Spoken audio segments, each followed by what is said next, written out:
puntahan ko naman po, Mr. President, ang edukasyon. Noong pong nakaraang taon, you ordered DepEd to rationalize ang senior high school curriculum. Now, Senator Jinggoy wants to scrap it. Pero si Senator Win Gatchalian naman po, ang sinasabi niya ay to reduce yung college years instead. Ano po ang stand nyo dito? It is just expressing the same frustration that I expressed in the first place. Kasi it's costing more for the parents. Kasi nadagdagan ng 2 years pa. Magmamatrikulasyon pa yan. Maraming mga school supplies. Bibili ng libro, lahat. Sa 10 years, wala namang advantage. Wala namang naging advantage. Hindi rin nakukuha sa trabaho. So that's his frustration. And that's also my frustration. So we'll see what the Congress will do. But while the law is still K-12, basta't ang sinabi ko kay Sec. Sani, Yes. Angara, pagandahin natin ang husto habang nandyan pa yan. Kasi anong madalas natin marinig? Mismatch. Yung skills ko, hindi employable. Magaling ako magganito, hindi naman nila kailangan ng ganyang klase. We have partnered with the private sector and to ask them, ano ba ang kailangan ninyong skills? Ano ba ang kailangan ninyong klaseng trabahador para makuha, ma-employ doon sa inyo? In fairness, the private sector went even one step further. Gusto nyo kami na magpatakbo ng training. Tapos, paglabas niya doon sa training, may trabaho siya sa amin. Kasi eksakto yung training niya doon sa kailangan namin. Yun ang aming ginagawa. Ang sinasabi po ay paano pa yung challenge na i-improve or ibalik sa dati yung kalidad ng edukasyon po dito sa ating bansa. Kanina when we were on our way here ay napag-usapan namin ng aking producer na noong panahon namin, 80s, pag may labanan sa ang iba't ibang eskwelahan, pag private ka, nangangatog ka or may worry ka na pagkatapat mo ay public school dahil napakagagaling. Oh. At yun ang paano po, and that was during your father's time. So, paano po, ano ang marching orders nyo, habilin nyo kay Secretary Angara na itaas natin yung kalidad ng edukasyon pa para kasi lately nahuhuli tayo. Lagi tayo. Marami tayo ginagawa. Unang-una, classroom. Sipin mo, 160,000 ang kulang natin na classroom. Paano nangyari yun? Basta't pinabayaan na lang. Merong ng classroom kaming nakikita, Marcos type pa. Tinayo mga 1970. Dapat yung mga classroom na yun, 20-30 years lamang ang lifetime. Dapat ayusin yan after. Pero hanggang ngayon ginagamit pa. Pinabayaan talaga ang education. That's what happened. There was no effort to help the education. Kaya yung mga grade, yung mga rating natin sa especially STEM subjects, pababa ng pababa. Tapos hindi marunong magbasa. When I first became governor, pinag-inspeksyon ako sa eskwela. Ang ginagawa ng teacher, kung ano-ano binibenta sa estudyante. Tinanong ko, alam mo, ako, para sa akin, hero ang mga teacher. So tinanong ko sa kanila, bakit ganyan? Bakit imbis na nagtuturo ka? Sabi niya, may pamilya din ako yung sweldo ko hindi pa dumating. So, my first act as congressman of the 2nd District of Ilocos Norte was to create teachers cooperatives for every town. Parang savings and loan. Para hindi ka mag 5-6, malulubog ka sa utang. Kahit paano merong nagsusuporta sa'yo. So, that's the key. I found out that's the key. Support the teachers. Just support the teachers. Basta't you support the teachers. So, one of the things that we did, binawasan natin ang kanilang administrative duties. Then we hired many more teachers. And then we have put in place a program for the retraining, re-education of our teachers. Kasi maraming bagong nangyayari. So maraming bagong teknolohiya that they have to learn about. So support the teachers.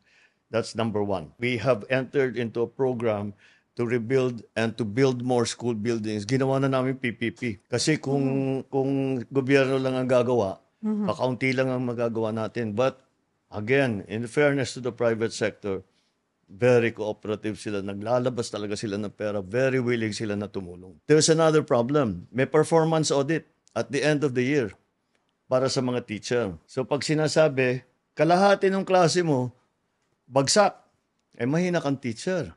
Bababa yung performance audit mo. Kung 90% ang pinasa mo, magaling na teacher ito. So kahit na hindi marunong magbasa, ipasa mo na. Yun ang nangyayari. It's just a practical thing. Pero we will remedy that. The performance review is not going to be based on that. It's going to be based on the students' actual performance in tests. Magpapasukan na ulit, Mr. President. Siguro po maikling mensahe na rin para sa ating mga mahal na guro. Basta ang mga guro, kayo mga idol namin, kayo yung mga bayani para sa akin, asahan ninyo na alam ko na mapakabigat ng inyong trabaho. I always say, the public school teachers are the hardest working public servants in the whole of government. Magalit na sila lahat sa akin, but I believe that. They really are the most busy. Ang daming ginagawa kahit wala na sa job description nila kung ano nila ginagawa. They're leaders of their communities. They take care of our children. My God, this is we have to support them. Kaya ang ating mga guro, asahan ninyo dito sa administrasyon na ito. Kayo ang pinupuri namin. Kayo ang nagbibigay ng dangal sa ating educational system. Tutulungan namin kayo hanggat maaari para yung ating mga kabataan na minamahal natin lahat ay maging magaling, maging matalino, at maging marunong. Puntahan ko po ang malapit sa sikmura ng lahat ng mga Pilipino, ang 20 pisong presyo po ng bigas. Sa huli niyo pong podcast with Katunying, sabi niyo nga, watch us sustain it. Sure. Paano po nagagawa ito ng gobyerno? Through subsidy? Magkano po? There is a lot, maraming factors ito. I concentrated kaagad sa production side. So, baka hindi alam nga ng tao, in 2023, we had the largest crop of palay in the history of the Philippines. In 2024, nalampasan na natin yon. In 2025, we predict lalampasan na naman natin yun. So our production is slowly going up. Since our production is already going up, bababa ang cost of production. Since bababa ang cost of production, ang pagbenta, kung bibili ang NFA, ang pagbenta ng NFA, pababa ng pababa. That's why I'm so confident masabi sustainable. Kasi basta ipatuloy natin, magbigay tayo ng makinarya sa farmer, paggandahin natin lahat ng irrigation natin, mag-research tayo sa IRRI, sa UPLB, kung ano yung magagandang bagong variety, ano yung mga planting techniques ng mga bago, para gumanda ng production side natin. Pag gumanda ng husto yung production side natin, may bababa natin. Wala nang subsidy. Magagawa po kaya yan bago matapos ang inyong termino? Magagawa yan. We did it before already. Nag-export na tayo ng bigas So why not do the same thing again? It's really, you help the farmers. Ang kinakatakutan ng iba, pag masyado nang mababa ang presyo ng bigas, paano naman yung mga magsasaka natin? Yun po ang sinasabi kasi yung mga ang gusto nila, ang mga farmers natin ngayon, dinadala talaga sa NFA ang mga palay nila dahil nabibili daw po ito ng mga 17 to 18 pesos. Kung di po ako nagkakamali. Sa mga traders, sa private, ay nasa 11 to 12 pesos na talagang kaya ayaw nila. Paano nyo po tinutugunan or tutugunan yung ganitong problema na hindi rin makawawa o malugi ang ating mga magsasaka? Napakahirap na maging magsasaka. Ang hirap na buhay yan.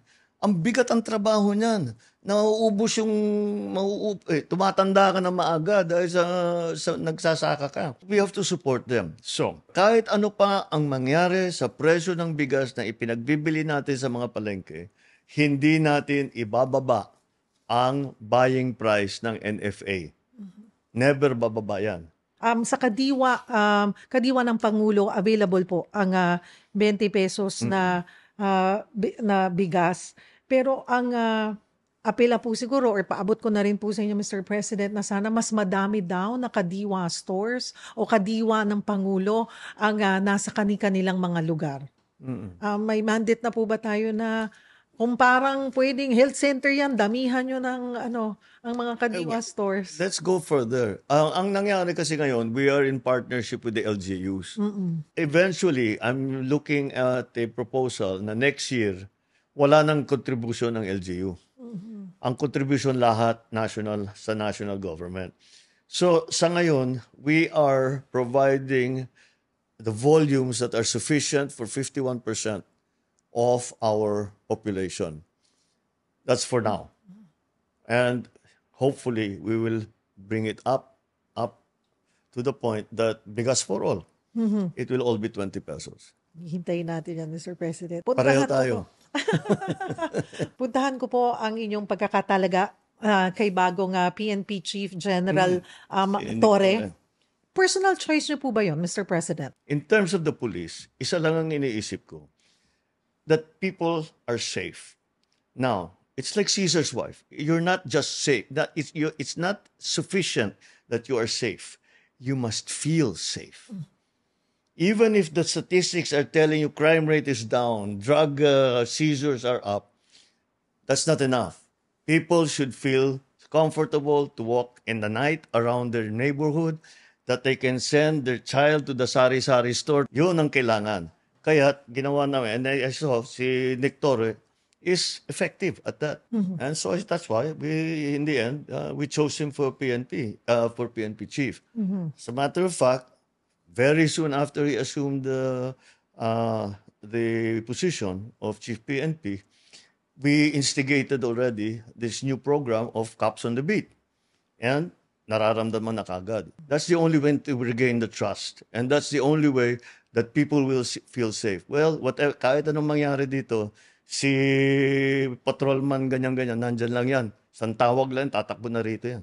Yung 3-minute or 5-minute 911 na dapat That's what we're looking for. Ano pa po ang inyong marching orders kay PNP Chief General Torre? We still have a drug problem in this country. Siyempre pumapasok pa rin yung sabu.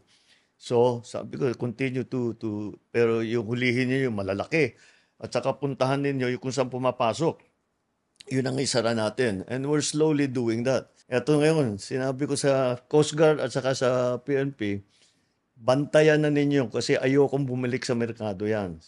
Sirain na ninyo kagad as quickly as possible and make sure na nandoon kayo para pag sinabing so many tons, ilang tonelada, yun talaga ang nandyan. Hindi nababawasan. Bilangin ninyo ng gusto, tapos buhusan nyo ng gasolina, sunugin na ninyo. Paano po rin kaya mararamdaman yan sa like the barangay level, sa communities? Well, what is happening because we were concentrating doon sa mga big time na drug syndicate, drug lord. May balita na bumabalik-balik sa mga barangay. Yeah. Yung mga small time. Kaya yung Cops on the Beat, that's the solution to that. Kasi nagpapatrolya sila, kahit sino kong dealer, hindi ka naman siguro mapapaiwan doon na mahuhuli ka lang ng pulis. So, medyo maipapalayo natin sila na maitigil na nila yung kanilang ginagawa.